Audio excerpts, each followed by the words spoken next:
बिस्मिल्लाहिर्रहमानिर्रहीम। अस्सलाम वालेकुम प्यारे व्यूवर। आज मैं आपके लिए ना एप्पल का जूस लेकर आई हूँ। ये बड़ा खूबसूरत जूस बनेगा, ये बड़ा ताकतवर होता है। तो अभी मैं बना के बताती हूँ आपको। बिस्मिल्लाहिर्रहमानिर्रहीम। अब मैंने इनको काट लिया है छोटे छोटे टुकड़ों में। तो अब मैं जूस निकाल के आपको बताती हूँ।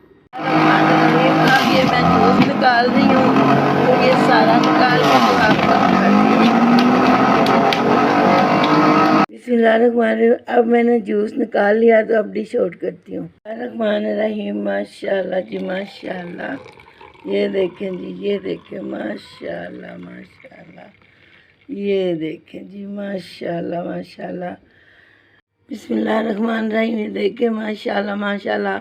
इसकी थिकनेस देखें, ये कितना खूबसूरत जूस बन गया है। ये इसका अपना रंग है, मैंने इसमें फूड कलर नहीं डाला। तो आपको अच्छा लग जाए तो शेयर करें, लाइक करें, सब्सक्राइब करें। अल्लाह हाफिज़।